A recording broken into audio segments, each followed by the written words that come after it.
Bueno, muy bien, buenos días. Por respeto a todas las personas que ya tenemos en sala, vamos a dar inicio con el webinar del día de hoy. Daré la bienvenida a nuestro expositor del día de hoy, Daniel Rodríguez Mafioli, quien es el director de Derecho Digital de la firma Esija Legal y también es nuestro coordinador en CAMTIC del capítulo de Inteligencia Artificial. Antes de dar inicio con el webinar como tal, vamos a dar algunas instrucciones de orden para mantener la sala lo más ordenada posible.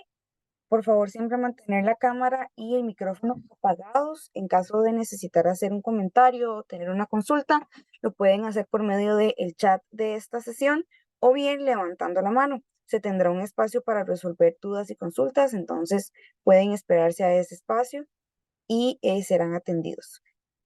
También pueden utilizar la opción de levantar la mano y se les va dando el espacio poco a poco. Bienvenidos y adelante, Daniel. Muchas gracias, Indiana, y muchas gracias a todos quienes nos acompañan y se registraron en este webinar y a Camtic también por organizarlo también. Eh, Voy a primero compartir pantalla para dar una pequeña introducción. ¿Me confirmas, Indiana, si se está viendo? Sí, correcto. Perfecto. Bueno, como les decía, muchas gracias a todos y a todas por conectarse en este webinar. Espero que realmente sea de mucha utilidad. El tema de la inteligencia artificial, como muchos saben, pues está en boga, ¿no? Es un tema sexy, si lo queremos llamar de alguna manera en este momento. Y eso ha hecho que las diferentes organizaciones, tanto públicas como privadas, sientan que están en una carrera, ¿no? Por implementar esa tecnología. Y eso está bien, porque realmente si se utiliza de forma adecuada, ética y responsable, que es el tema que tenemos el día de hoy, creo que podemos aprovechar muy bien esta tecnología y lograr muchas eficiencias, no solamente desde el punto de vista económico, sino también como un diferenciador en el mercado. Así que la invitación desde ya y como una introducción al tema es a que antes de hacer las cosas en temas de inteligencia artificial de forma rápida o acelerada, lo hagamos bien, porque eso al final de cuentas va a ser más importante que quién lo hace primero. Un poco el contenido de lo que vamos a ver el día de hoy es este. Mi reto es lograr hacerlo en 50 minutos para dar un espacio de 10 minutos de preguntas. Espero poder cumplir con el reto porque son muchos temas, es muy apasionante, puede que me emocione demasiado en algunos temas puntuales, así que me disculpo desde ya, espero realmente restringirme al tiempo que tenemos. Vamos a abordar un poco el concepto de IA, las diferentes aplicaciones, cómo se está utilizando, cómo lo han utilizado y lo están utilizando diferentes empresas y organizaciones. Luego hablaremos básicamente del tema más importante, que es los riesgos del uso de la inteligencia artificial y los desafíos también que tenemos para poder ganarnos la confianza de nuestros clientes, de los reguladores y los diferentes también partes interesadas. Luego vamos a abordar un poco el tema de IA responsable, qué implica la inteligencia artificial responsable y cómo traducimos ese concepto de IA responsable en herramientas e instrumentos prácticos que nos ayuden realmente a sacarle todo el provecho, pero minimizando al mismo tiempo los riesgos. Luego vamos a hablar sobre los programas de cumplimiento, ética y riesgo, porque normalmente las políticas corporativas, no solamente en inteligencia artificial, en otros temas también, se enmarcan dentro de los programas de cumplimiento o compliance, ética y riesgo que tienen ya implementadas las empresas, ¿no? Entonces, vamos a tocar un poco ese tema solo para poder posicionarnos y entender a dónde dentro de la gobernanza de la organización se pueden ubicar estas políticas sobre el uso de inteligencia artificial. Luego veremos en qué consisten esas políticas o cuáles son los elementos más importantes, por lo menos. Evidentemente, por temas de tiempo no podemos profundizar mucho, pero por lo menos tocar los principales componentes de estas políticas. Y lo mismo, perdón, que el sistema de gestión de riesgo, que es uno de los aspectos más importantes a la hora de ya sea desarrollar o implementar inteligencia artificial. Luego veremos los aspectos contractuales que deberíamos tomar en cuenta cuando queremos adquirir una solución de inteligencia artificial o contratar un software as a service basado en inteligencia artificial. Y finalmente hablaremos un poco de la regulación, cómo se está regulando la IA en el mundo y en el caso de Costa Rica, qué se está haciendo también. Olvidé decirles que por ley de Murphy, pues me dio una gripe el día de ayer, así que voy a tener que estar constantemente haciendo pequeñas pausas y tomando agua porque me afectó mucho la garganta, así que me disculpo de antemano por esa mala suerte. Pero bueno, empecemos. Siempre me gusta iniciar, en lugar de definiendo qué es inteligencia artificial, me gusta empezar por entender qué no es inteligencia artificial. Y esto es particularmente importante hoy en día debido a los diferentes mitos que hay alrededor del concepto, ¿no? Y cómo el hecho de que la inteligencia artificial esté emulando de una forma tan convincente las capacidades humanas nos ha hecho propensos a pensar que lo que hay detrás es alguna de estas cosas que pongo aquí. Por ejemplo, magia. Yo sé que suena tonto, pero créanme que hay que aclarar a veces que la inteligencia artificial no es magia. Al final de cuentas, si queremos escudriñar un poco, nos damos cuenta que en realidad es matemática y estadística muy compleja, sin duda alguna, pero matemática y estadística al fin.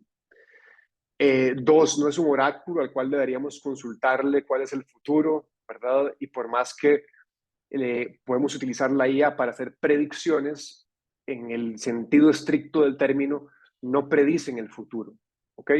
Lo que hacen son correlaciones, detección de patrones, y estoy seguro además que aquí en el público deben haber personas que saben mucho más del tema que yo. Al final soy un simple abogado que se interesa en el tema de IA y que ha estudiado y se ha especializado en el tema, pero sigo siendo abogado, así que estoy seguro que alguno de los presentes me podrá corregir. Pero, en fin, el tema es que no es un oráculo y por más que haga predicciones, en realidad no es que adivina el futuro y por ende no deberíamos estarle preguntando cómo hacer todo en la vida, ¿no? O delegar en un 100% las decisiones humanas en estos sistemas.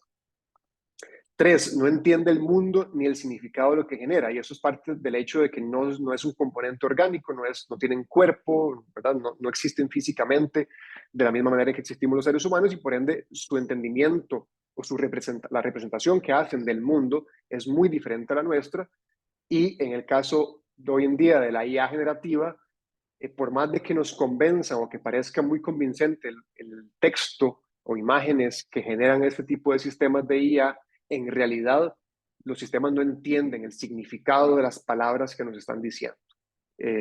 Porque al final de cuentas, insisto, es estadística muy compleja, que lo que hace son predicciones y por ende, en realidad, el significado per se de las palabras no lo entiende. Cuarto, no tiene conciencia. Por ahí habrán escuchado ustedes las noticias hace algunos meses de un ingeniero en Google que decía, ¿verdad?, que la inteligencia artificial había adquirido conciencia. Bueno, en realidad no, la inteligencia artificial no tiene conciencia. Y aquí un paréntesis, esto es una discusión más filosófica que legal o inclusive técnica. Hay quienes dicen, bueno, es que en realidad ni siquiera podemos saber en qué momento la IA va a adquirir conciencia porque ni siquiera nosotros entendemos la conciencia humana. Entonces, ¿cómo vamos a poder juzgar si existe conciencia en una máquina en algún punto determinado de la historia? Eso es otra discusión para otro día, pero en principio no tienen conciencia, es decir, no tienen entendimiento sobre qué implica existir o sobre su existencia en el mundo. Y lo más importante, y si hay algo que se pueden llevar el día de hoy de toda la charla es esto, y es que la inteligencia artificial es una excelente herramienta, pero no es infalible. Todo lo contrario, ¿no? Es una herramienta propensa a los errores, propensa a generar contenido falso, o lo que se llama en la jerga técnica alucinaciones, y por ende es importante siempre tener en cuenta ese rasgo intrínseco de la IA de que es falible y que en algún momento va a fallar. Eliminados un poco los mitos, ahora sí, hablemos de qué es la inteligencia artificial.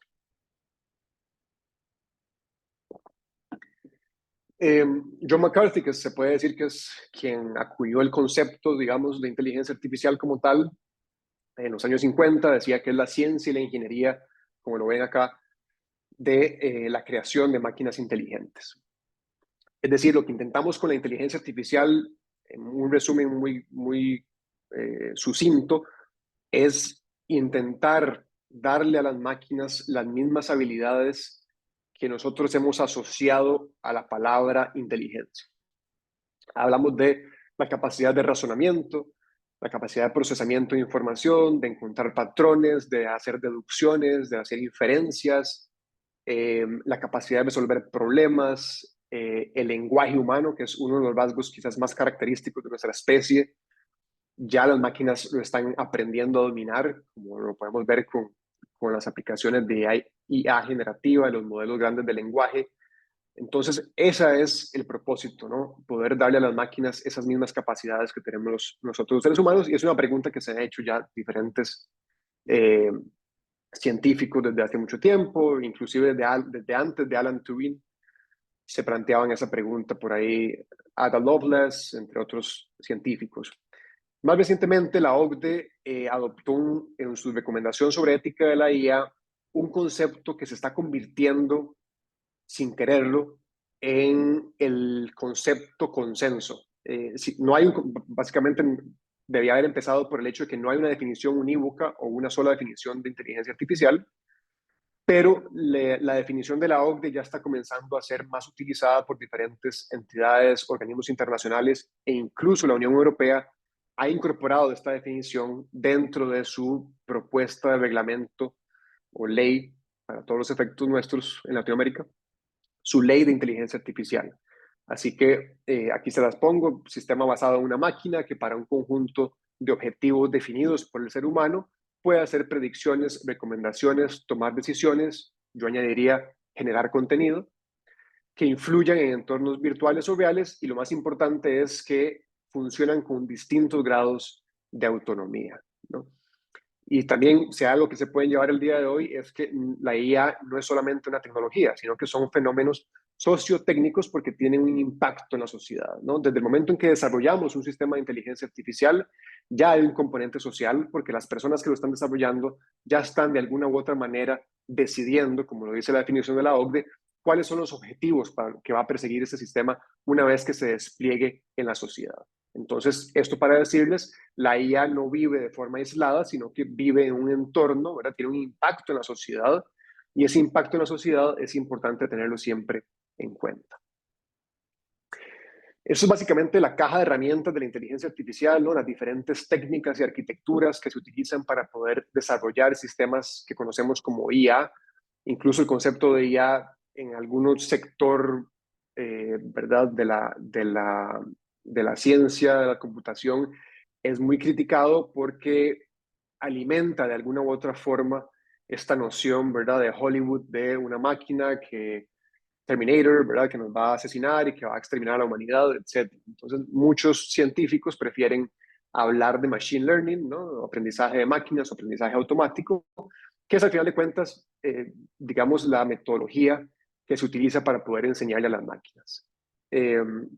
Y básicamente ese es el propósito, ¿no? Se le da un conjunto de datos importante y por eso ven por ahí el Big Data, porque sin Big Data no es posible la inteligencia artificial. Necesitamos entrenarla con una cantidad importante de datos y el hecho de que ahora todos los datos estén digitalizados ha hecho posible, junto con la capacidad computacional creciente que se ha ido desarrollando en los últimos años, ha hecho posible entonces que las máquinas puedan detectar patrones en esa información, en esos grandes volúmenes de información que consumen y con los cuales son entrenados, detectan patrones y generan, ¿verdad? Una recomendación, una predicción o inclusive contenido a partir de esos patrones que han obtenido de esos datos. Lo que extraen de esa información es una representación, si se quiere, de la realidad o del contexto específico de que se trate.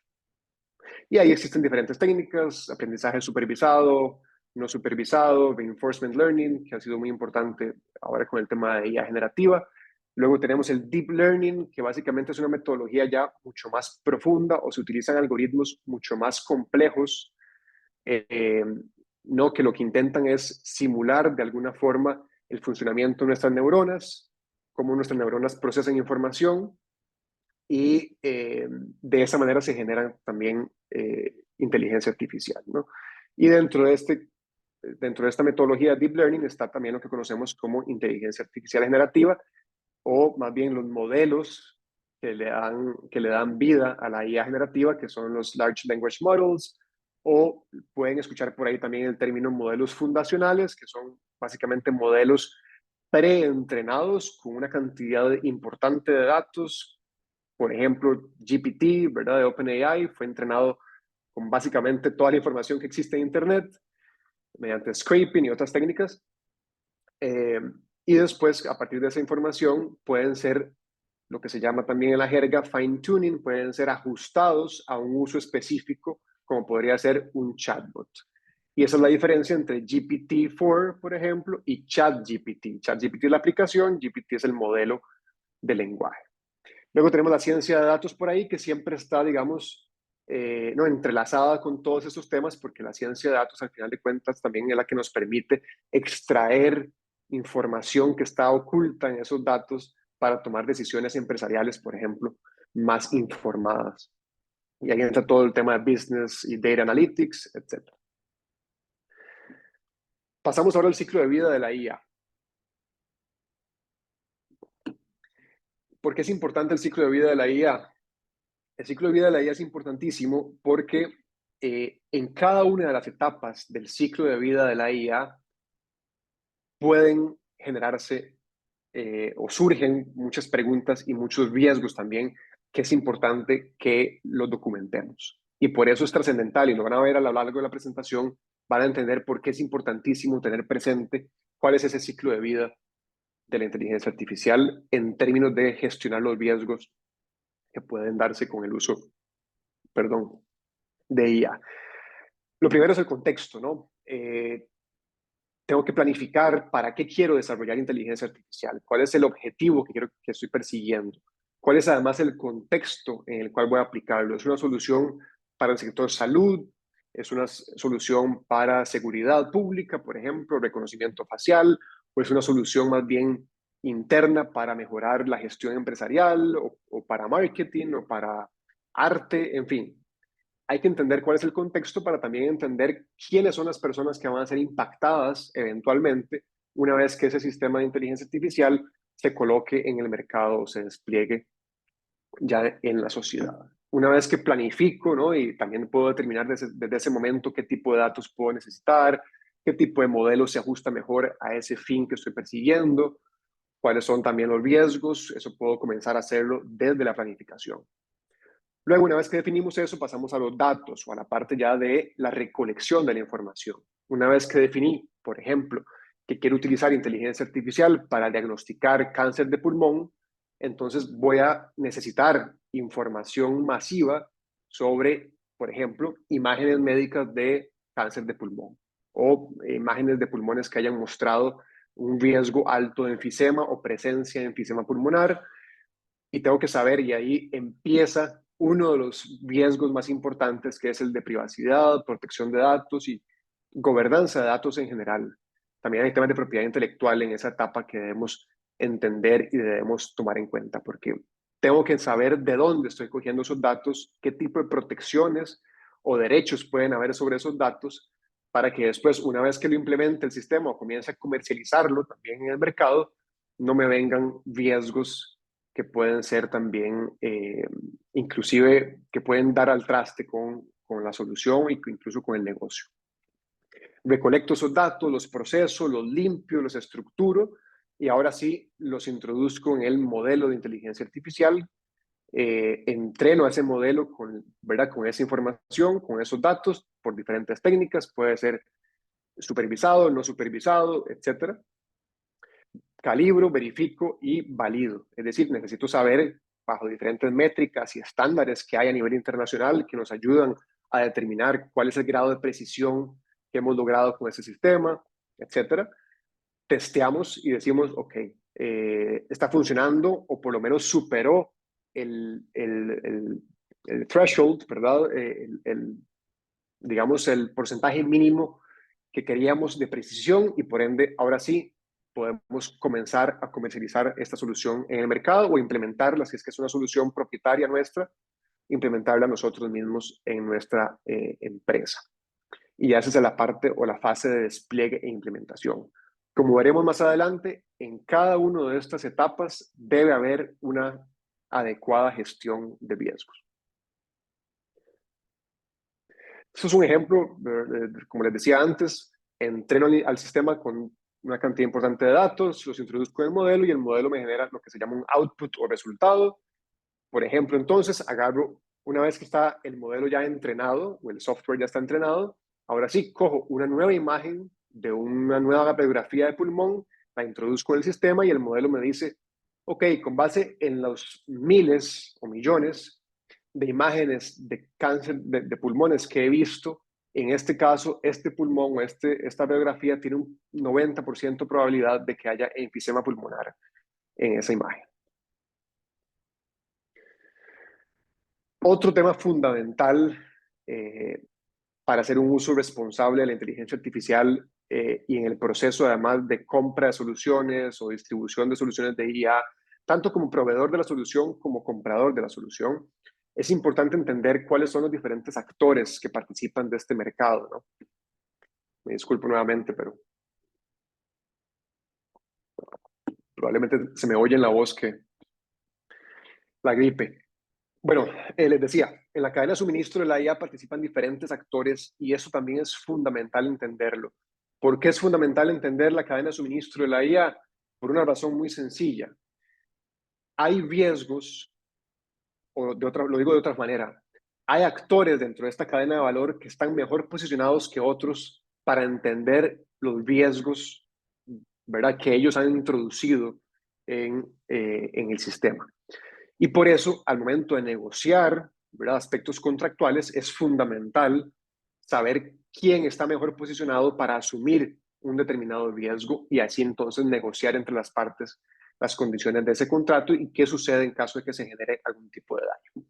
Tenemos al desarrollador del modelo, perdón, ahí veo que en el chat. Gracias. Recomendaciones para la garganta. Muchas gracias, Paola. Sí, voy a tomarlo en consideración apenas terminemos aquí.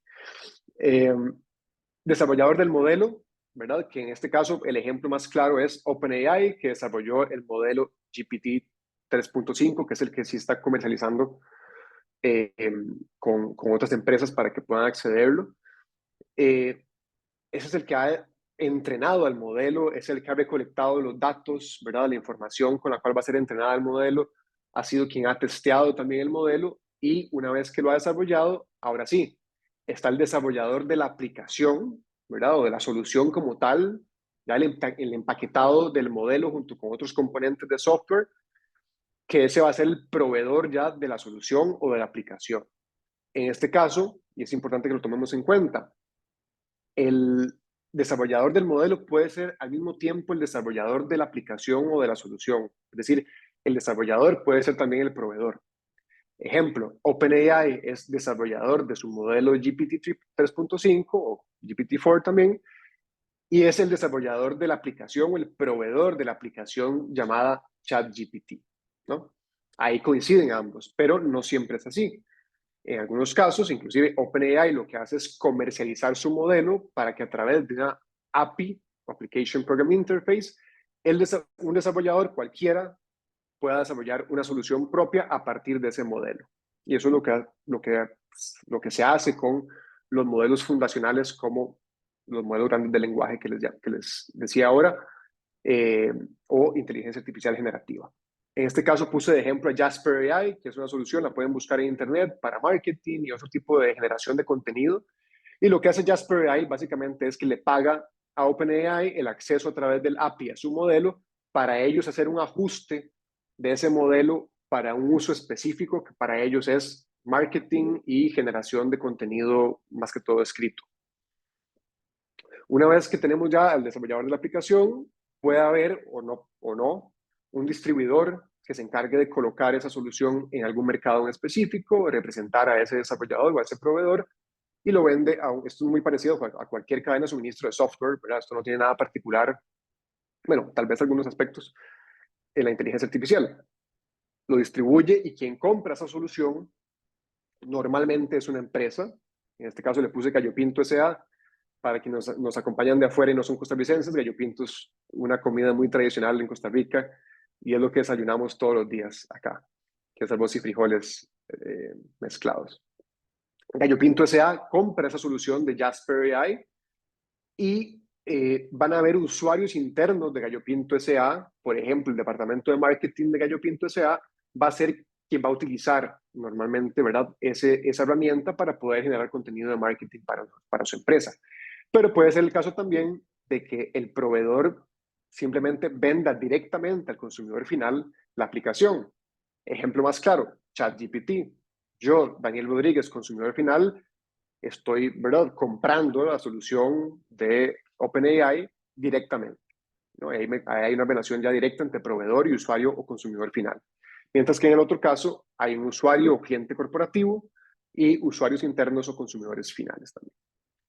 Y hay otros actores importantes en la cadena que, por ejemplo, los Model Hubs y Machine Learning Operations, otras empresas de servicios, los que proveen hardware especializado porque se necesita mucha capacidad computacional para poder generar soluciones de IA y, por supuesto, plataformas en la nube. Ahí puse un ejemplo, pero bueno, puede ser Google Cloud, puede ser Microsoft Azure, etcétera, ¿no?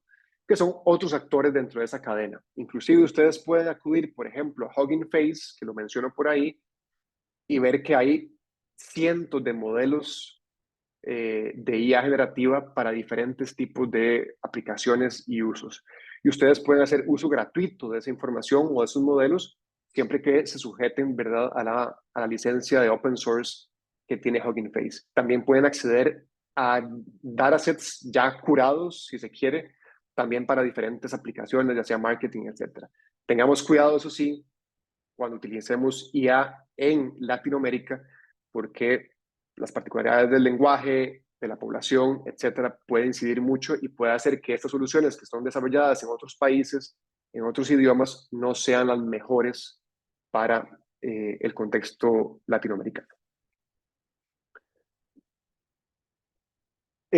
Aplicaciones de la IA, bueno, los sectores en los que se está aplicando son, ¿verdad? Básicamente todos, no puedo pensar en un solo sector que no esté o que no pueda aprovechar la IA en su beneficio. Destaco el caso de la banca, bueno, destaco el caso de ciberseguridad, ¿no? Que la inteligencia artificial está siendo utilizada para poder detectar nuevos tipos de amenazas, para poder predecir nuevos comportamientos, ¿verdad? Y nuevos tipos de ataques en nuestras redes o comportamientos extraños en nuestras redes que nos pueden alertar de forma preventiva sobre algún tipo de ataque que se pueda venir. Ahora, evidentemente también la IA está siendo utilizada para lo contrario, más bien para generar ataques e ingeniería social mucho más sofisticada y engañar y manipular a la gente de forma mucho más creíble para poder, ¿verdad?, cometer fraudes y hackeos. Entonces, bueno, la inteligencia artificial, como cualquier tecnología, puede ser utilizada para bien, pero puede ser utilizada para mal. Eso es lo que ya vamos a ver pronto. En banca hay muchas aplicaciones también para gestión interna, para temas de cumplimiento antilavado, ¿no?, para detectar movimientos extraños y también muy importante para determinar el riesgo de crédito de las personas que solicitan un crédito, ¿no? Ese proceso se puede automatizar, lo cual es muy eficiente, es muy bueno, pero también tiene sus riesgos. En salud, que es una de las áreas más prometedoras de la IA para el diagnóstico de enfermedades, para descubrir nuevos tratamientos, etcétera. Seguridad, reclutamiento. Ya les voy a mostrar un ejemplo de IA en el reclutamiento. En el comercio, importantísimo, ¿verdad? Para entender los patrones de consumo de nuestros clientes, para automatizar los procesos, para mejorar los inventarios, en fin, y reducir también, evidentemente, las pérdidas. En educación también, vehículos autónomos, etcétera. Las aplicaciones son infinitas. Les traje un pequeño video sobre un chatbot médico que está desarrollando Google que se llama MedPalm 2. Básicamente lo que hizo Google fue adaptar de su modelo de lenguaje que se llamaba Palm 2, que fue entrenado también con mucha información de Internet, ajustar ese modelo para un uso en particular que es en medicina, ¿no? Y fueron tan exitosos que al día de hoy el chatbot fue sometido a la misma prueba que tienen que hacer los médicos en Estados Unidos para licenciarse como médicos, y el chatbot superó esa prueba, no solamente en el mínimo que se necesita superar para poder ser médico, sino que inclusive obtuvo, ya va por más de un 80%, creo, de nota obtenida, lo cual lo convierte básicamente en un nivel experto en medicina. Espero que se escucha, perdón. Indiana.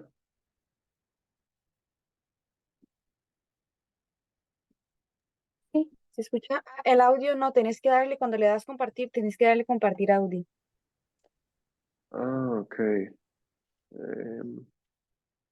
Compartir audio. ¿Y a dónde hago eso? Ah, Share Computer Sound. Ok, perdón por el problema técnico. Creo.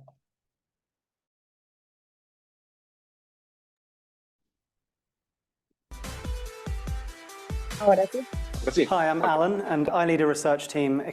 Late last year, we built MedPalm by instruction prompt tuning Palm. Palm is a 540 billion parameter large language model from Google Research. We did this work with a small set of carefully curated medical expert demonstrations. In multiple choice questions used for US medical licensing exams, the pass mark for new doctors is often around 60%. These questions have long been considered a grand challenge for AI systems. They require a clinician to recall medical knowledge and apply logic to identify the correct answer. Despite years of effort from leading AI labs around the world, performance on challenging tasks like this has plateaued at around 50%. Last December, our model, MedPalm, was the first AI system to exceed the pass mark. We reached a performance of over 67% on these licensing exam-style questions. We also carefully examined how MedPalm performed in many other kinds of medical question-answering tasks. These range from commonly asked internet search questions to complicated questions about medical research. In doing this work, we compared MedPalm's answers with answers from real clinicians, and we looked at several aspects like factual accuracy, which is about incontinence. In this case, MedPalm's answer is generally sound, but it's not as comprehensive as the answer given by the clinician. The clinician here names multiple specific causes of incontinence, as you can see, where MedPalm is less comprehensive. And doctors rating this answer from MedPalm agreed they found it generally accurate and safe, but you can see here that they highlighted that there's room for improvement in the level of detail our system provided. You can see from this sort of work that we're still learning. Similar information, but in different ways. And it makes this lovely point about how the severity of symptoms can vary depending on the type of pneumonia and the overall health of the person. Doctors rated this performance is on par with expert test takers. Y aquí ven, bueno, que ya eso fue en diciembre, el 62% de la nota que obtuvo en el examen para licenciarse como médico. Y después ya, creo que en abril o mayo de este año obtuvieron ya un 85.4%. Es decir, la inteligencia artificial se está utilizando también para ayudar a los médicos, ¿no?, en sus diagnósticos y también, evidentemente, para hacer mucho más eficiente su trabajo y reducir costos. Google ya está incursionando también entonces en el mercado de la salud y eso es importante, ¿verdad?, tomarlo en cuenta ya como un aspecto de comportamiento del mercado en general. Aquí está otro ejemplo muy breve sobre cómo se está utilizando la IA para reclutamiento. Eso es un uso muy común últimamente, ¿verdad? Que las empresas, evidentemente, para poder hacer mucho más eficiente su proceso de reclutamiento, hay empresas que reciben cientos, si no miles de currículums y es materialmente imposible, ¿verdad?, estudiarlos todos. Entonces, es razonable utilizar inteligencia artificial para el reclutamiento, pero también hay muchos riesgos que tenemos que tomar en cuenta, que incorporarlos y gestionarlos para poder ganarnos la confianza también de las personas y los reguladores para que ¿verdad?, no se adopten medidas o regulaciones que desincentiven ese tipo de herramientas que si se utilizan bien pueden ser pueden ayudar muchísimo, pues. Si pueden ver, perdón. That higher are being better. I go into this knowing something that HireVue acknowledges many job candidates potentially do not. that my responses are being assessed not by human beings, but by AI, analyzing my tone of voice, the clusters of words I use, and my micro expressions. So here's what's wild to me. The notion Como ven, ¿verdad? HireVue es una empresa, ¿verdad? Que vende un servicio de inteligencia artificial para reclutamiento. Lo que hacen es analizar los rasgos faciales de la persona mientras se está entrevistando con un sistema de IA. Y ese sistema lo que va haciendo es analizando y comparando las respuestas y también los gestos de la persona con respuestas y gestos de otros candidatos que ya forman parte de la empresa y por ende son candidatos exitosos o que han logrado, digamos, avanzar en el proceso de reclutamiento, ¿no? Eso es un positivo, pero también tiene sus riesgos porque habrán inferencias que se puedan hacer a partir de los rasgos o de los gestos que haga una persona que no necesariamente demuestran que la persona es incapaz para realizar un trabajo, ¿no? Entonces, ¿qué tipo o qué tanta importancia le estamos dando al resultado que arroja un sistema de estos de IA? Porque al final de cuentas la consecuencia es la diferencia, o puede hacer la diferencia entre que una persona acceda a un puesto que ha sido, ¿verdad?, el puesto de sus sueños o no. Entonces tiene un impacto muy importante en la vida de las personas cómo utilicemos la IA. Aquí vemos también otras aplicaciones en el campo de la IA generativa. Como ustedes saben, también se puede utilizar para programar, porque fue entrenada también con código o con repositorios de código y por ende puede ayudar a hacer el proceso de desarrollo de aplicaciones y de software mucho más rápido. Puede liberar el tiempo de los representantes de atención al cliente. Esto es muy importante. ¿Por qué? Porque lo que podemos hacer es entrenar al sistema para que aprenda de respuestas o de gestiones que se han resuelto de forma exitosa y entrenar al modelo con esa forma exitosa de resolver los problemas o las consultas de los clientes y por ende que los representantes de atención al cliente puedan, ¿verdad?, apalancar ese conocimiento que obtuvo la IA para ellos a su vez aplicarlo también en sus relaciones con los clientes, pues. Gestión empresarial y eficientización, de operaciones para hacer resúmenes, ¿verdad?, para hacer presentaciones, para analizar información. En fin, el tiempo que se gana con estas herramientas es muchísimo. Lo mismo en marketing. Hay muchas miles de aplicaciones que se están generando para ayudar también en ese proceso de marketing. Lo que nos lleva ahora sí al tema de los riesgos y los desafíos de la inteligencia artificial. Los riesgos y los desafíos son muchos. Aquí lo que hice fue tal vez destacar algunos que me parece que son los más relevantes, si se quiere, pero no quiere decir que no hayan otros. Por ejemplo, está el famoso tema, digo yo, pero es uno de los más sensibles, que es el del reemplazo laboral, pero bueno, por temas de tiempo no lo toco acá. Uno de los más importantes es privacidad y protección de datos. ¿Dónde se genera ese riesgo de privacidad y protección de datos en el uso de IA? Bueno, nace del propio desarrollo del sistema, como les decía antes. ¿De dónde se obtuvieron los datos para entrenar a este sistema? ¿Hay datos personales involucrados en ese proceso de entrenamiento o no? ¿Fue suficiente la anonimización que se hizo de esos datos durante el proceso de entrenamiento o no? Luego tenemos el rol ya durante la fase de adaptación. Piénsese, por ejemplo, que ustedes son una empresa que quiere adaptar un modelo grande de lenguaje en el sector de la medicina, por ejemplo, y por ende para poder ajustarlo a su caso de uso y a sus datos y a su contexto en particular, van a necesitar alimentar al sistema con datos de sus propios clientes o pacientes.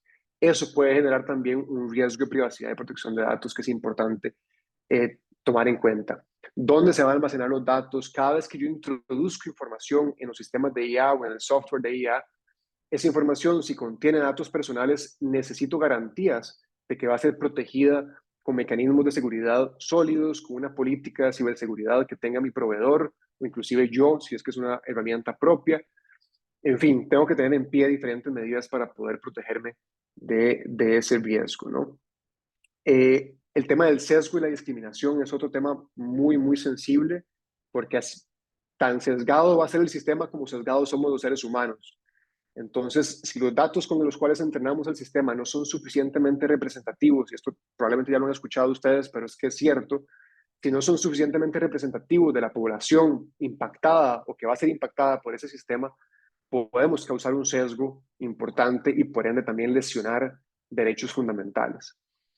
Algún ejemplo de esto es si yo desarrollo, y lo daba en una charla hace poco sobre salud, si yo desarrollo un sistema para detección de cáncer de piel y entreno ese sistema con información únicamente o con información, digamos, proporcionalmente mayor de personas de tez blanca que personas de tez negra, puedo correr el riesgo de que una vez implementado el sistema, si me llega un paciente de tez negra y le hago el examen con el sistema, con la IA, puede que me arroje un falso negativo. Y le dije a esa persona, no, usted no tiene riesgo de cáncer, cuando en realidad quizás sí lo tenía, ¿no? Y por eso también viene el tema de la supervisión humana, que lo vamos a ver ya casi en los principios éticos. Imprecisión, contenido falso y alucinaciones, uno de los riesgos más importantes. La mayoría de empresas, como vamos a ver en el gráfico siguiente, son conscientes del hecho de que la IA genera contenido impreciso, falso, alucinaciones, y aún así no tienen medidas de protección o de gestión del riesgo para poder prevenir, ¿verdad?, que se utilice alguna información imprecisa en la toma de decisiones empresariales y que con ello vengan algunos riesgos reputacionales, económicos, incluso legales. La antropomorfización, tendemos como seres humanos, ¿verdad?, a darle características humanas a todo aquello que no podemos entender y que se parece mucho a nosotros, pero lo cierto del caso es que la IA no son seres humanos. Un ejemplo de antropomorfización se está dando con las aplicaciones o los chatbots de acompañamiento emocional, ¿no?, que son sistemas que se utilizan básicamente para dar acompañamiento psicológico y emocional a las personas, para que tengan alguien con quien hablar, y por ende, pues, agarran uno de estos chatbots y lo utilizan como un amigo cercano con el cual desahogarse, etcétera, ¿no? Y eso, bajo algunos supuestos, en algunos contextos, está muy bien, yo creo. Pero se corre el riesgo también de antropomorfizar la inteligencia artificial. Luego el tema de propiedad intelectual. Hay muchas discusiones sobre propiedad intelectual que están ahorita dándose a nivel mundial. Por ejemplo, OpenAI está denunciado a nivel mundial, demandado a nivel mundial en Estados Unidos y en otros países de Europa por supuestamente haber entrenado sus sistemas con información protegida por derechos de autor. Entonces, ese es un tema que ustedes también tienen que considerar, ya sea al desarrollar su herramienta propia, saber a quién pertenecen los datos con los cuales estamos entrenando el sistema, uno, y dos, si más bien soy el comprador y no el proveedor, saber cómo se me va a trasladar a mí ese riesgo potencial de que alguien me demande por hacer uso de un sistema de inteligencia artificial entrenado con información protegida por propiedad intelectual. ¿Quién va a asumir ese riesgo entre las partes? Ya lo vamos a ver más adelante. Lo que les decía ahora, ¿no? La mayoría de organizaciones, bueno, la mayoría no, dependiendo del tipo de riesgo, pero en el caso del riesgo de imprecisión, hay un 56% de las empresas que lo consideran como un riesgo relevante, pero después, cuando pasamos a los hechos, porque ¿qué estoy haciendo al respecto? Solo el 32% está trabajando en mitigar ese riesgo. Lo mismo en ciberseguridad, somos muy conscientes, es un riesgo muy relevante, pero al momento de mitigarlo, pareciera que hay, ¿verdad?, hay un gap, hay un espacio, ¿verdad?, que no estamos gestionando esos riesgos. Lo mismo con lo que les decía ahora de propiedad intelectual. Es un riesgo muy relevante, 46%, pero ¿qué estamos haciendo para mitigarlo? Solo un 25% de empresas están haciendo algo para mitigarlo. Y así con otros de los problemas que les he mencionado, ¿no? Entonces, lo que quiero decir es que es muy importante trasladar esa preocupación por los riesgos a acciones concretas. Y esta es otra cifra también muy reveladora. Solo un 21% de las empresas consultadas tienen políticas de IA implementadas, ¿verdad? Entonces hay una conciencia general, se tiene en la mente, se entiende, pero no se sabe cómo mitigarlo porque no hay una política interna que establezca cómo se va a usar la IA, cuáles son los posibles riesgos, cuál es el sistema de gestión de riesgos de la compañía en el caso de la inteligencia artificial, etcétera, ¿no? Entonces, importante verlo con los números, cómo hay esa disociación entre conocimiento y conciencia sobre el riesgo y acciones concretas para mitigarlos.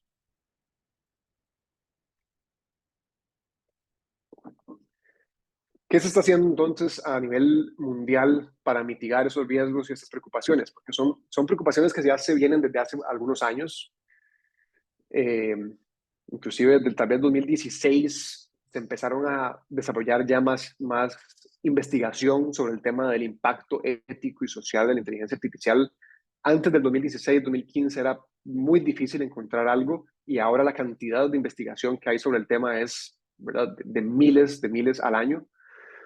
En el 2019, la OCDE emitió unos principios sobre ética de la inteligencia artificial. Esos principios incluyen temas como, ya los vamos a ver, dignidad humana, respeto a los derechos humanos, transparencia, supervisión humana, sostenibilidad, explicabilidad, etc. Luego, en 2019 también, la UNESCO, perdón, eso es 2021, no 2019 como lo puse ahí por error.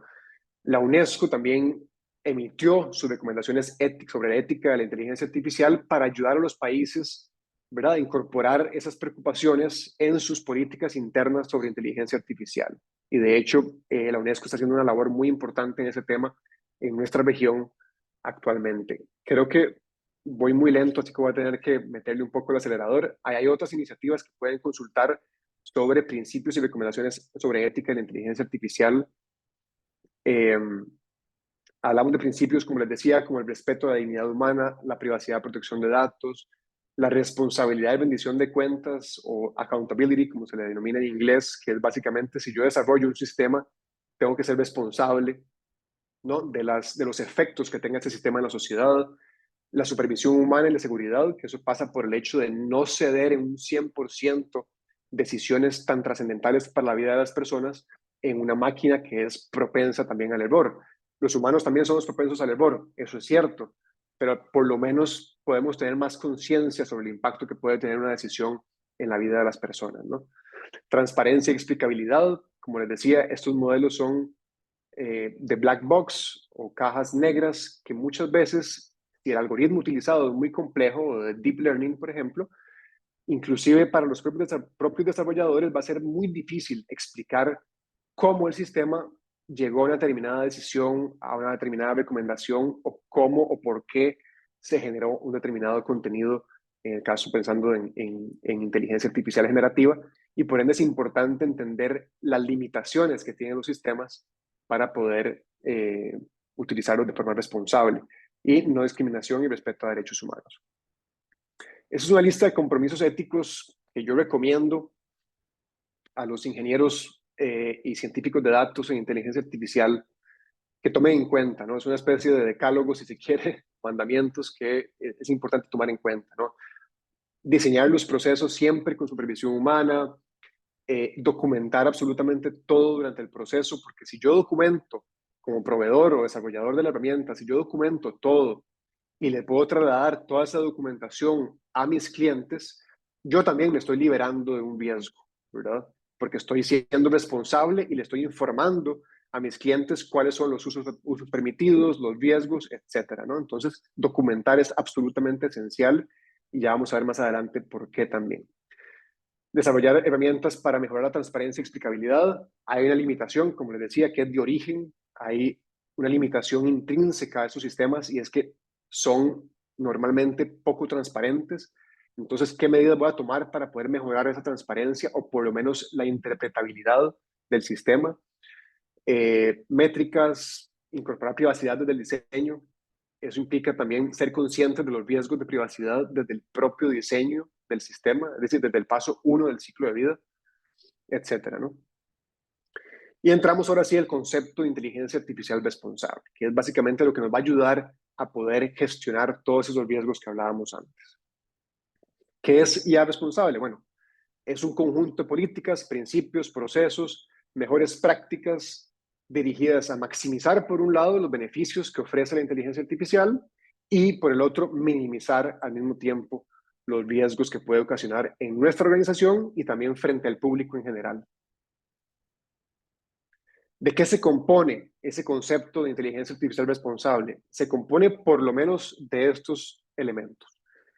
Primero, un código ético que como empresa debería yo tener implementado, que sea más organizacional, ¿verdad? Con principios éticos generales que van a ser, por decirlo así, el norte que debe seguir la organización para un uso ético de la tecnología. Y dos, también pasa por un tema de ética profesional. Dependiendo del campo en el que yo aplique la IA, pueden haber obligaciones éticas, ¿verdad? En el caso de los médicos, yo como abogado también, y en diferentes profesiones hay obligaciones profesionales que yo debo cumplir y tengo que también tomarlas en cuenta al momento de utilizar inteligencia artificial, ¿no? Una política sólida e integral de uso de inteligencia artificial, que ya vamos a ver de qué se compone. Este es uno de los elementos que yo considero que puede ser el más importante incluso, que es capacitación periódica, ¿verdad? Un personal y colaboradores capacitados, entrenados y conscientes de los usos, riesgos y limitaciones de la inteligencia artificial es una organización que sabe gestionar el riesgo y que va a prevenir muchísimos, muchísimos riesgos. Gobierno y supervisión permanente, nada hacemos con tener todo esto implementado si no tenemos roles dentro de la organización, si no sabemos quién es el encargado de velar porque se apliquen y se cumplan, etcétera, ¿no? Cumplimiento regulatorio. La inteligencia artificial es una tecnología transversal que toca diferentes ámbitos, ¿verdad?, de las regulaciones. Pasan por temas de privacidad y protección de datos, ciberseguridad, propiedad intelectual, derecho del consumidor. Todos esos temas también hay que velar porque se cumplan. ¿Por qué? Porque el hecho de que yo introduzca inteligencia artificial en mis servicios o mis bienes no implica que de forma mágica la ley ya no me aplica o me aplica diferente. No. Un caso muy claro es Estados Unidos, que lo veremos al final, que está utilizando un approach mucho más sectorial para la inteligencia artificial, porque lo que dicen es, esto es una tecnología más y las leyes se aplican a cualquier tecnología en cualquier ámbito. Y lo más importante, creo yo, es un sistema, bueno, una de las cosas más importantes también, todo es importante, es el sistema de gestión del riesgo, ¿no? Si yo no sé cuáles son los riesgos, si no los tengo mapeados, si no los puedo medir, tampoco los puedo gestionar. Entonces, el sistema de gestión del riesgo se convierte en una piedra angular de ese concepto de inteligencia artificial responsable. ¿Cómo puedo hacer, digamos, para llevar a la práctica este concepto de IA responsable? Bueno, a través de los programas de cumplimiento, ética y riesgo, o en inglés Compliance, Ethics and Risk. También está otros que lo ven como Compliance, Ethics and Governance. En fin, como quieran, pero el tema es que velemos por el cumplimiento regulatorio, por la ética y por la gestión del riesgo dentro de nuestra organización. Lo que podemos hacer, y eso queda a discreción de las empresas, es incorporar ese tema de inteligencia artificial dentro de las políticas que ya tenemos o de nuestro sistema de gestión del riesgo que ya tenemos, o crear uno especial para el tema de IA. Eso dependerá del tipo de organización, etcétera.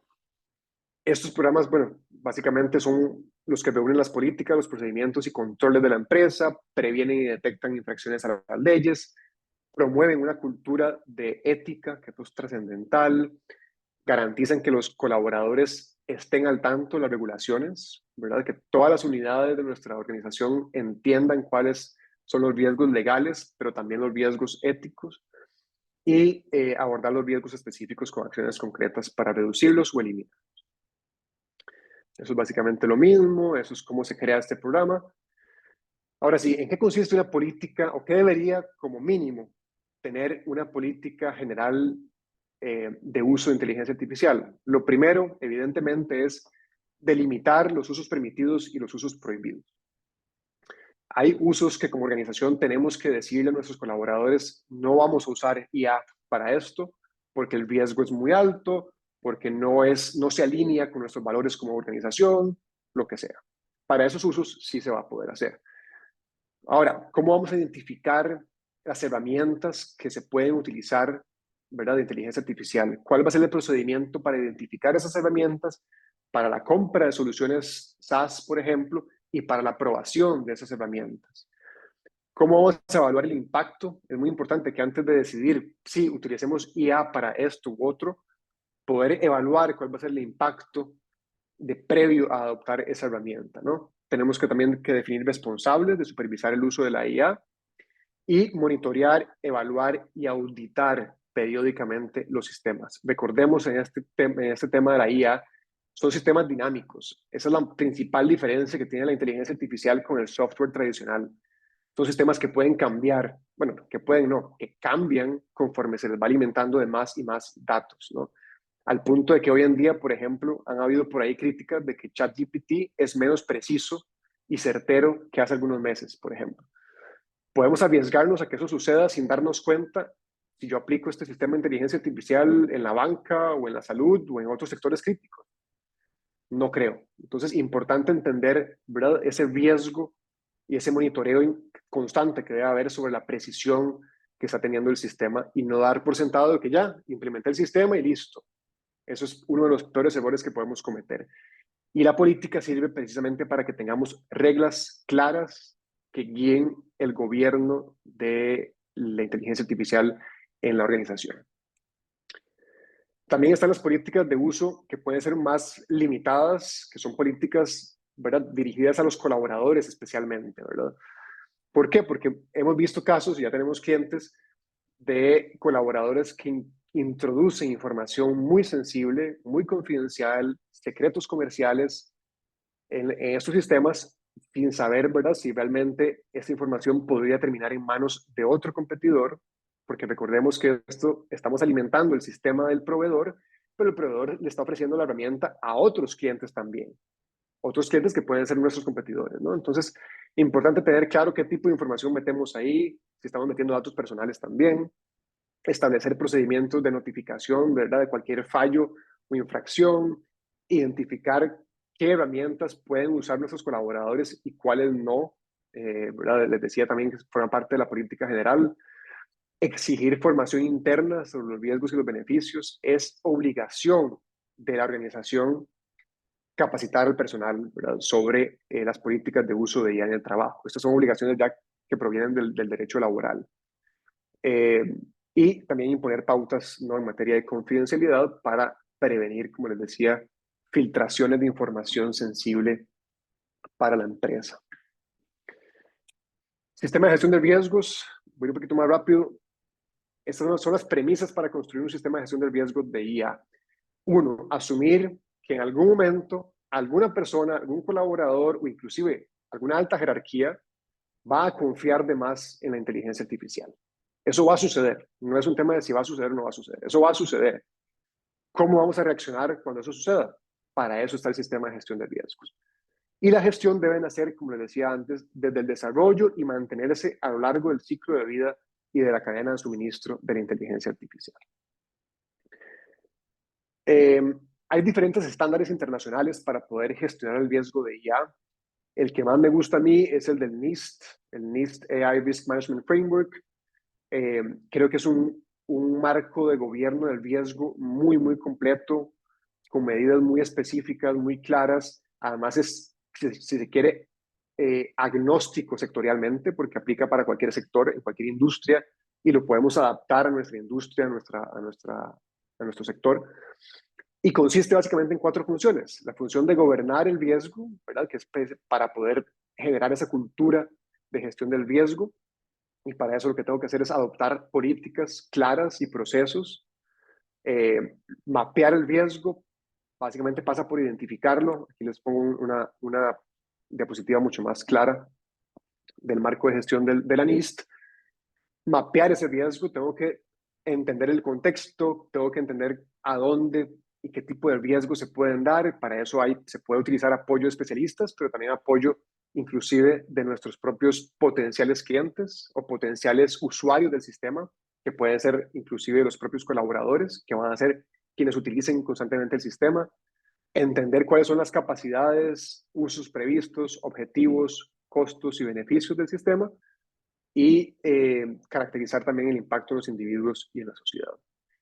Luego, medir el riesgo. Insisto, estas 4 funciones no es que son de una sola vez o que apliquen únicamente para la etapa inicial o para la etapa de entrenamiento y desarrollo del sistema o para la etapa de implementación. No. Son 4 funciones que aplican para cada una de las etapas del ciclo de vida del sistema, ¿ok? Y eso es importante tomarlo en cuenta. Medir el riesgo. Si yo no mido el riesgo, no sé a dónde priorizar mis recursos y a qué tipo de riesgos darles, ¿verdad?, prioridad para gestionarlos. Tengo que saber con qué métricas voy a medir esos riesgos. Hay estándares también de la industria para poder medir ese riesgo y hacer una evaluación, como se pone aquí, cuantitativa y cualitativa de cada uno de esos riesgos. ¿Cuál es el riesgo de una imprecisión en el sistema? ¿Qué pasa si el sistema genera una imprecisión?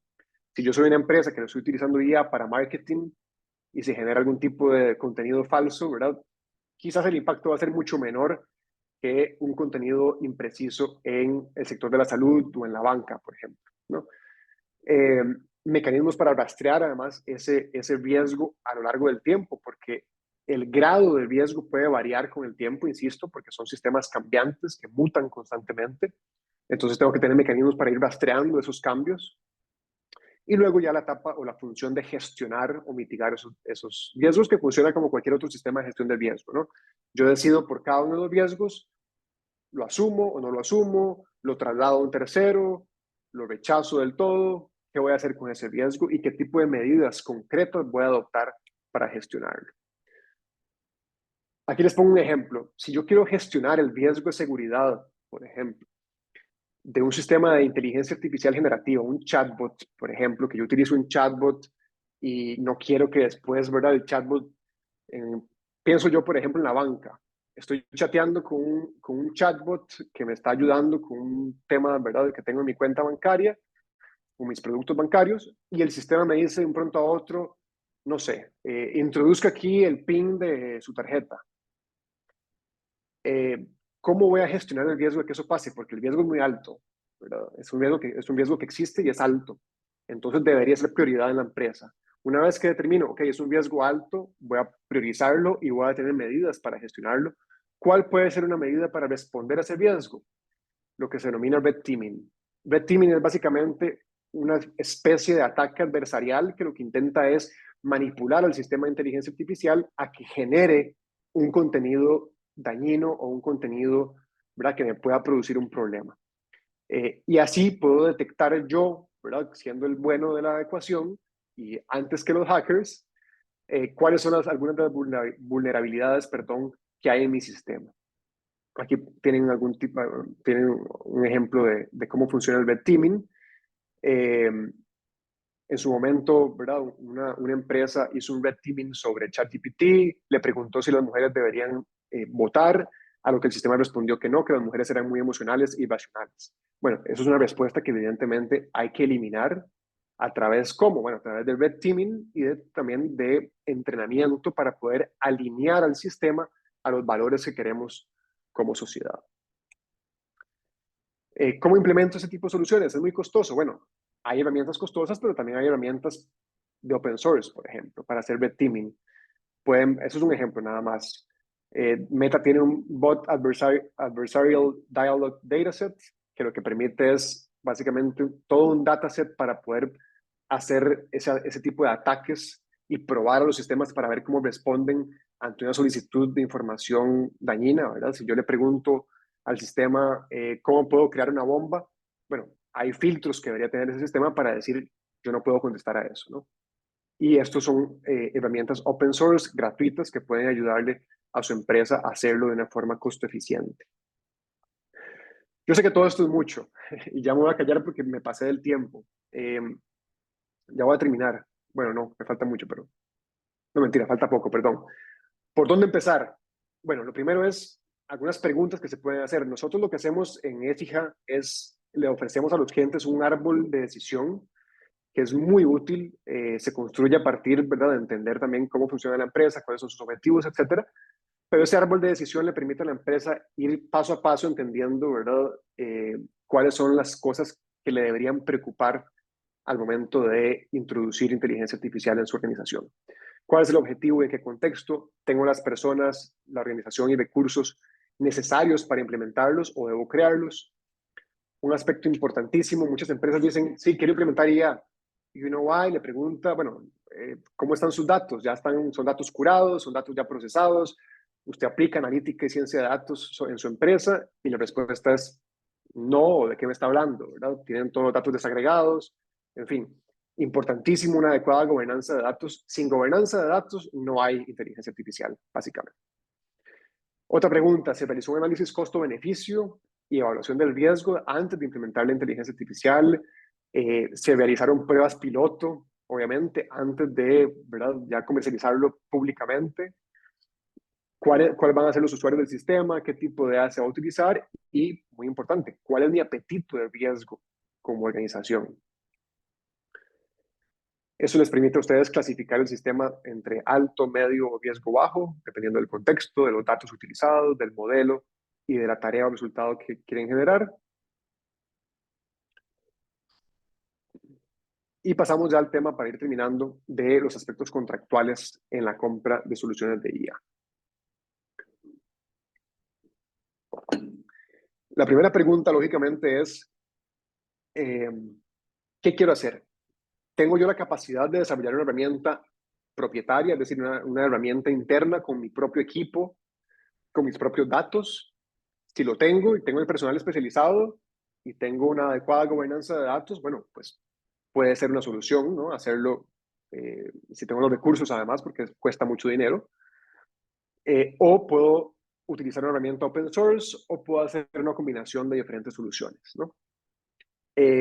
En todo caso, en la mayoría de los casos vamos a enfrentarnos también con la necesidad de acudir a un proveedor, ¿no? Y estas recomendaciones, si bien uno puede creer que son recomendaciones solo para los clientes, en realidad son recomendaciones también para los proveedores. ¿Por qué? Por lo que les decía antes. Si yo como proveedor documento e informo a mis clientes sobre las limitaciones, sobre los términos y condiciones de mi aplicación, sobre la documentación técnica, cómo se entrenó el sistema, qué riesgos asumo, qué riesgos debería asumir usted como cliente, entonces, ¿verdad? Vamos a ser mucho más eficientes en esa negociación y vamos a poder llegar a soluciones que realmente resuelvan el problema que quiere resolver la empresa y teniendo claro cuáles son los riesgos. Entonces, en ese due diligence que yo debería hacer del proveedor, tengo que entender quién es el proveedor. Eso es lo más importante. Hoy en día hay muchísimos vendedores de humo por ahí. Así que eso es lo primero de lo cual les quiero alertar, ¿verdad? Tengamos cuidado del tipo de empresas a la que le estamos comprando soluciones de inteligencia artificial, porque ante ese mismo hype que hay alrededor de la IA, podemos arriesgarnos a contratar a una empresa que quizás no tiene políticas y prácticas éticas suficientes de inteligencia artificial, ¿no? O que dice que el sistema sirve para algo cuando en realidad no sirve para eso, ¿ok? Quiénes son sus clientes, etcétera. Solicitar un model card. ¿Qué es un model card? Es básicamente la especificación de cómo se construyó ese modelo, qué datos se utilizaron, cuántos parámetros tiene el modelo, de dónde se obtuvo la información, cuál fue el equipo que participó en el desarrollo de la solución, cuáles fueron las medidas de seguridad que se tomaron, cuál fue el proceso de testeo de la herramienta. En fin, es una guía de uso también, puede ser model card o guía de uso, documentación técnica, como quieran llamarle.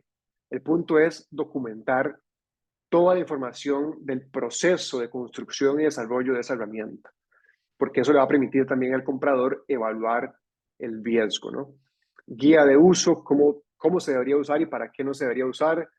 Y el ejemplo que siempre pongo en cuanto al uso y la importancia de los términos y condiciones de las herramientas o políticas de uso aceptable es la propuesta de ley, que ya la vamos a ver, de inteligencia artificial que salió en Costa Rica para regular a ChatGPT, ¿no? Básicamente los legisladores decidieron utilizar ChatGPT para redactar un proyecto de ley. Y yo entiendo el ánimo de los legisladores, ¿verdad? De poner el tema sobre la mesa y demás, y entiendo que hubo una buena intención. El problema es que se le hace una fama injusta al proveedor de esa solución, porque en realidad en ningún momento OpenAI dijo, usen ChatGPT para crear proyectos de ley. Evidentemente eso no está dentro de la política de uso permisible o de uso aceptable de su solución. Entonces, evidentemente, OpenAI no es responsable de lo que suceda, ¿verdad? Por haber utilizado esa aplicación para un fin o para un uso que no es para el cual se desarrolló la herramienta. Y por eso es tan importante entender cuáles son los usos aceptables. Y un tema también a considerar en la compra y en la negociación es qué pasa con los usos imprevisibles. Yo puedo desarrollar una herramienta para un uso especial, pero en el caso de la inteligencia artificial, por ser naturalmente cambiante y mutante, ¿qué va a pasar cuando se pueda usar esa herramienta para un uso que yo no pude prever en su momento? ¿Quién asume ese riesgo? Otro tema, políticas de privacidad del proveedor. ¿Cuáles políticas tiene? ¿Cómo va a proteger este proveedor la información con la cual yo voy a estar alimentando este sistema?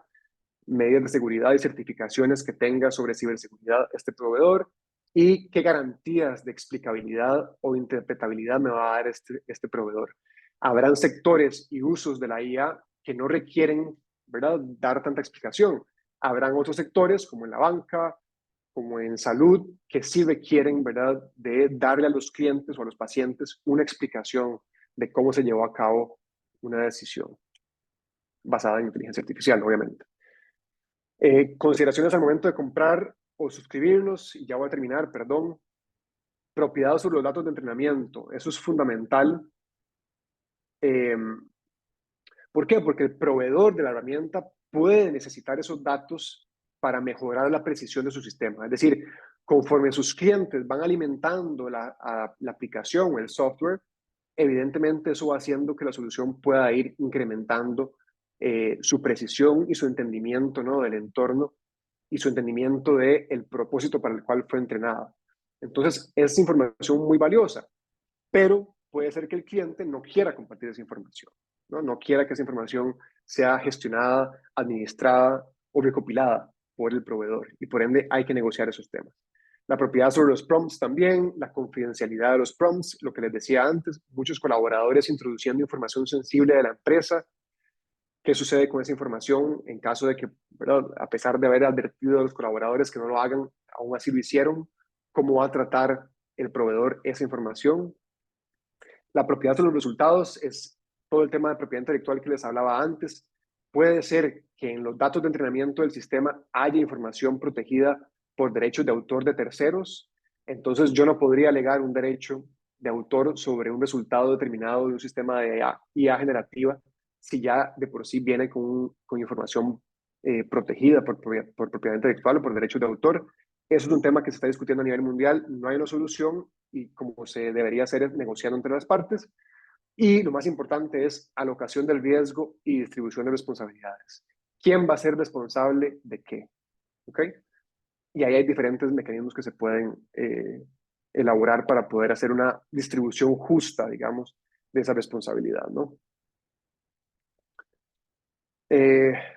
Y finalmente, la regulación de la inteligencia artificial. Me quedan 2 diapositivas. ¿Cómo se está regulando la IA a nivel mundial? Digamos que no país, pero la región más avanzada en el mundo sobre regulación de la IA y regulación digital en general es la Unión Europea, muchos de ustedes saben.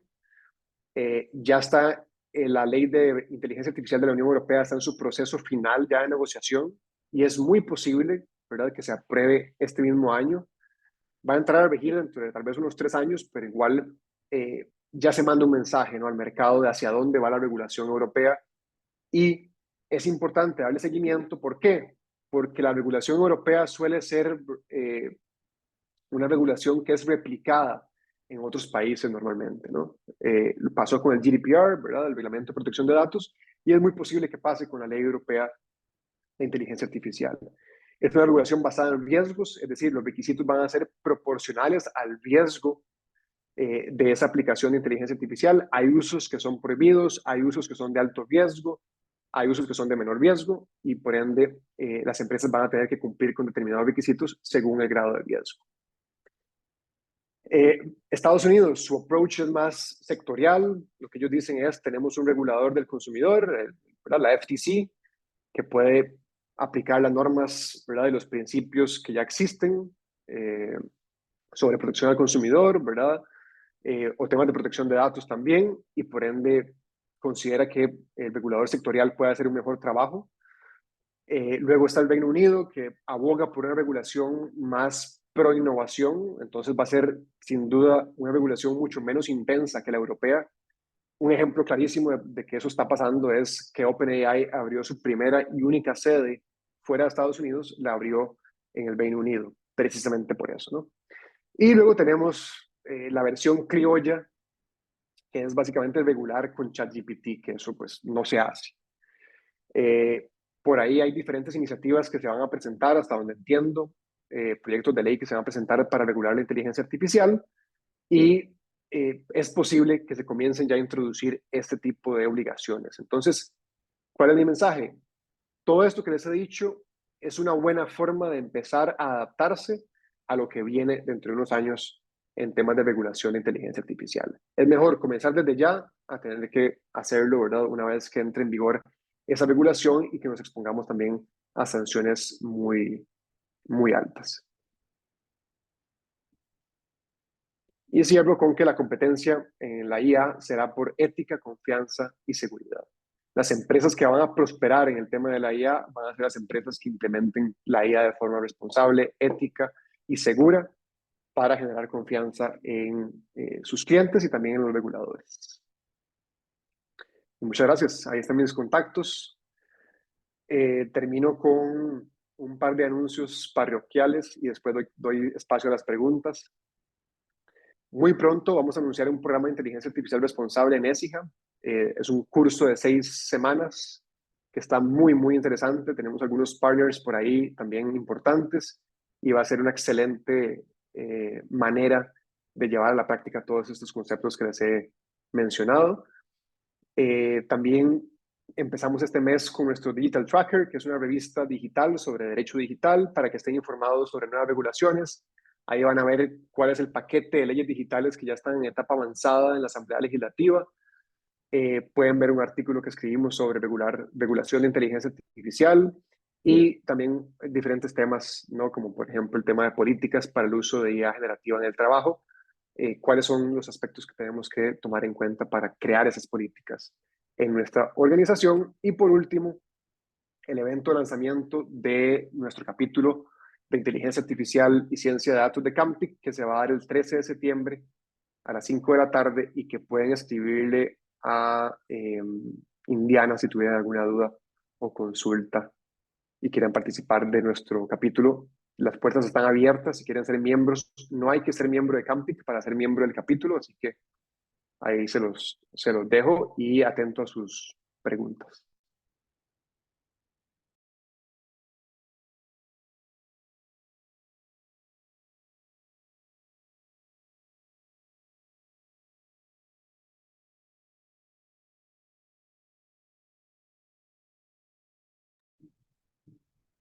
No sé si Indiana está por ahí o... Y por acá estoy. Tenemos únicamente una consulta y bueno, y un comentario. De parte de Paola Alvarenga dice que es un excelente webinar, que muchas gracias. Y de parte de Jessica dice, podemos hablar de los cambios en políticas de privacidad de apps como Zoom, donde se abre el portillo para entrar sistemas de IA con combos y datos de usuario. Correcto, bueno, eso es un excelente caso de, no sé, espero que no haya nadie de Zoom aquí y esto lo digo en mi condición personal, así que no hablo en nombre de ESIJA ni de Camtic. Es un claro ejemplo de los riesgos reputacionales que pueden darse cuando uno no hace, bueno, o no tiene políticas claras o no tiene un compromiso claro, por lo menos, con la ética y la responsabilidad en el tema de IA, ¿no? Porque evidentemente el hecho de cambiar, primero, no sé si es que creían que, ¿verdad? Que en los términos nadie se iba a dar cuenta de ese cambio. En realidad, todo el mundo se dio cuenta y se hizo viral, ¿no? Para quienes no lo saben, es que Zoom hizo un cambio en sus políticas para básicamente cada vez que uno abre una sesión en Zoom, está cediendo sus derechos de imagen a la empresa para entrenar sistemas de inteligencia artificial, ¿no? Eso tiene también, ¿verdad? El hecho de que se condicione la prestación del servicio a que yo entregue esa información para entrenar a un sistema de inteligencia artificial pareciera desproporcionado, porque en realidad no es absolutamente necesario para poder yo disfrutar del servicio de Zoom el tener que ceder mi imagen para ese fin específico de entrenar sistemas de IA y, ¿verdad? Y después que Zoom pues lucre con esa información. Entonces, sí, efectivamente creo yo que es un tema claro, es un ejemplo claro de algo que no hay que hacer si tenemos un compromiso con la ética y la responsabilidad. ¿Y por qué digo que es un riesgo reputacional? Porque lo que hicieron no es ilegal en Estados Unidos. En la Unión Europea, claramente eso no aplica, ¿verdad? Porque la Unión Europea tiene el GDPR, un reglamento de protección de datos mucho más exigente, y por ende eso no aplica en Europa. Nos está aplicando a nosotros y en Estados Unidos y otros países, ¿no? Entonces, eh, por eso es importante también, ¿verdad? El tema del riesgo reputacional y comprometerse con ese tipo de medidas eh, de ética y responsabilidad. Ok, muchas gracias. Y las últimas dos preguntas por respeto al tiempo de todos serían, más allá de consideraciones éticas, etcétera, ¿existen verdaderas consecuencias legales por un mal uso de IA? Sí, efectivamente, como les decía antes, la inteligencia artificial es una tecnología transversal a los sectores, ¿verdad?, económicos, pero también transversal a diferentes ámbitos del derecho. Y por ende hay temas de propiedad intelectual, hay temas de privacidad y protección de datos que aplican porque ya hay leyes de protección de datos, ya hay leyes de propiedad intelectual, ya hay leyes de ciberseguridad, ya hay leyes de protección al consumidor, por ejemplo. Entonces, hacer un mal uso de inteligencia artificial puede tener una repercusión frente a esas regulaciones, ¿no?, que ya de por sí protegen a las personas sobre la privacidad. Un ejemplo, no me importa si, ¿verdad?, si el software o el proveedor que me está dando este servicio es un servicio de inteligencia artificial o un software común y corriente, ¿verdad?, que yo utilizo a diario. Lo que importa es que están recopilando datos personales y por ende aplican las mismas políticas de datos personales y las mismas regulaciones de datos personales. Entonces, efectivamente, más allá de consideraciones éticas, hay consecuencias legales si no se tienen implementadas ese tipo de políticas, ¿no? Y pueden ser también consecuencias laborales en cuanto a, ¿verdad?, derecho laboral. Si yo implemento una solución de inteligencia artificial para rastrear constantemente a mis trabajadores, puedo tener también una repercusión. El ejemplo que les daba de inteligencia artificial en reclutamiento, si yo introduzco o uso esta herramienta de forma inadecuada, puede que se genere un sesgo o una discriminación en contra de alguna persona que quiera acceder a un empleo y por ende puedo también violar las leyes laborales. Entonces sí, efectivamente, al ser una tecnología transversal, impacta diferentes sectores y diferentes ámbitos también del derecho. Y la última consulta dice, ¿cómo se visualiza el desarrollo de herramientas de IA que permitan la verificación y seguridad, por ejemplo, de avatares, aplicaciones de simulación de voz, videos creados con IA que puedan comprometer a las personas y empresas? Sí, ese tema, ¿verdad?, de la creación de lo que se denominan los deepfakes, que es básicamente clonación de imagen, clonación de voz, clonación de video de las personas, es uno de los elementos que más preocupa actualmente y que más está preocupando también a nivel mundial a los reguladores. Es un tema muy complicado y, para serle muy honesto, no hay una solución definitiva. Hay diferentes sistemas técnicos, ¿verdad?, o soluciones tecnológicas que se están inventando para poder identificar cuándo un contenido fue generado por inteligencia artificial. Por ejemplo, la Unión Europea está obligando que cualquier proveedor de inteligencia artificial generativa tiene que tener instalado dentro de su software esa posibilidad de conocer si el contenido fue generado con inteligencia artificial. Entonces, todo lo que se produzca, por ejemplo, con ChatGPT, tiene que tener una especie de marca de agua que va a decirnos, ok, eso es un contenido generado por IA. Y eso nos permite, ¿verdad?, diferenciar entre la realidad y la ficción. En el caso de la clonación de voz, es aún más complejo, ¿no? Porque ¿cómo podemos hacer eso? Ustedes pueden estar en este momento grabando mi voz y pueden utilizar una inteligencia artificial para simular mi voz, llamar a un familiar o a quien sea y básicamente estafarme y robarme dinero porque pudieron hacerse pasar por mí. En el caso de voz es muy sensible, muy complejo. Insisto, hay diferentes medidas que se están intentando tecnológicas, pero se quedan cortas y es un tema que hay que seguir trabajando, ¿verdad? Como sociedad en general. Pero sí, la Unión Europea ya introdujo esa obligación de que los proveedores de IA generativa tienen que contener una especie de marca de agua o firma digital que pueda revelar que esa información o esa fotografía o lo que sea fue generado con inteligencia artificial. Listo, bueno, entonces estaríamos dando finalidad a este webinar. Muchísimas gracias, Daniel, por tan valiosa explicación y todos los contenidos que nos dio. Y muchísimas gracias a todos por acompañarnos hasta el final. Que tengan un excelente día y esperamos contar con la participación de todos en futuros espacios. Gracias.